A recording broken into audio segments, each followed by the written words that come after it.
everyone, this is Avdeeva here. Welcome to the 5th episode of Avdeeva Shostakovich project, and today we're talking about the beautiful, sunny Prelude and Fugue number 5 in D major from 24 Preludes and Fugues opus 87 by Dmitry Shostakovich.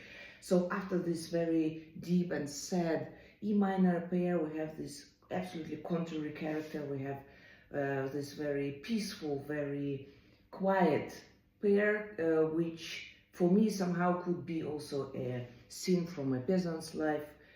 Maybe I get this feeling because Shostakovich here uses, look, we have everywhere the chords, the accompaniment, which consists of 3 notes everywhere throughout the piece except the last 4 bars, and 3 notes, 3 strings played not together. For me somehow this is balalaika. So this is the way I think or I feel. So yes, maybe it's a scene where someone after hard work relaxes on a field with united with the nature, enjoying the peace. This is something very unique, I think, also in the Shostakovich work, to find this kind of moment where also apparently I think he felt maybe also for a second very peaceful.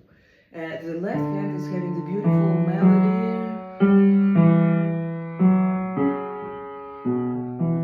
Look, this is probably one of the longest melodic lines I know in the entire Shostakovich work, so this is also very, very exceptional. Of course, we start in a natural D major, which is again very gives us also this feeling of natural development. That of course we have some amazing developments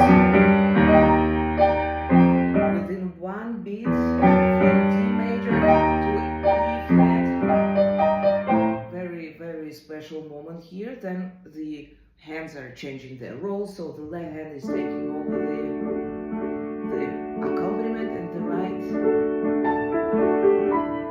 playing the melody.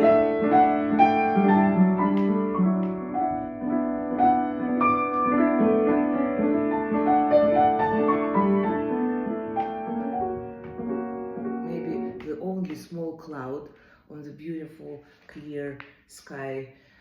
So this is basically this is what this prelude is about. In the end, yeah, somehow this picture a little bit is disappearing, maybe in the evening.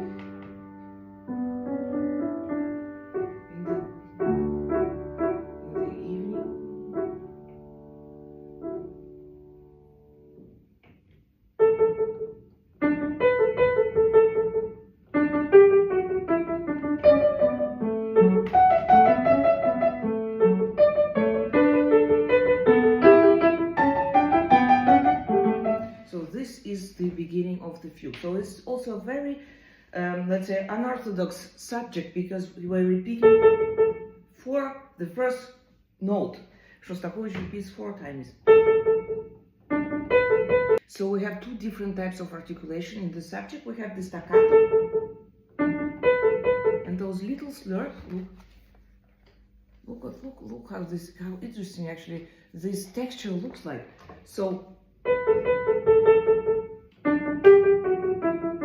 this descending line looks very simple, sounds also very simple, but to be honest, it's not easy to control this type of texture. Talking about again about the pianistic skills, and for me the character is also has something folks scene moment, because for maybe it's girls walking around looking at the guys, so something very very joyful, but also with a certain dignity. The counterpoint here is legato, maybe the guys.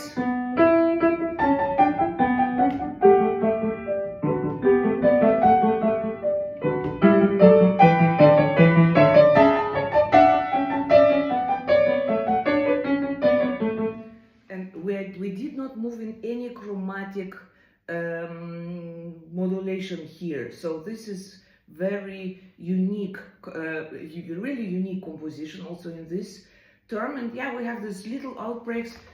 Look, we have a crescendo for a mezzo forte, and I will go immediately back. So I think, yeah, this is a kind of, this kind of interaction between the girls and boys. So this is with a great, beautiful spirit.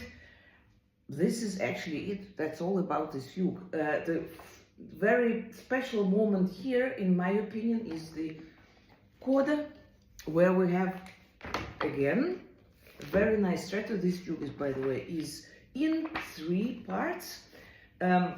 Because this subject, of course, is very inviting for any kind of canon like or stretto here. So we have the subject entering every bar here.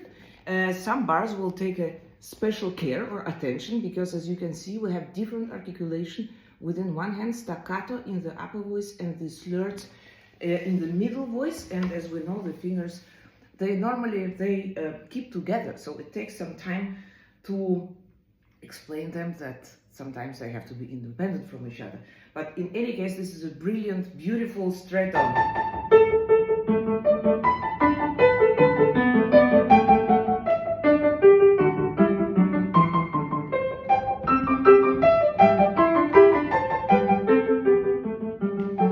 This is basically, that's the entire fugue. I think it's fantastic to see that apparently also Shostakovich had some moments of joy and peace maybe in his soul, and this is a great example of the maybe a little bit unusual side of the personality of Dmitry Shostakovich. But let me know what you think about it.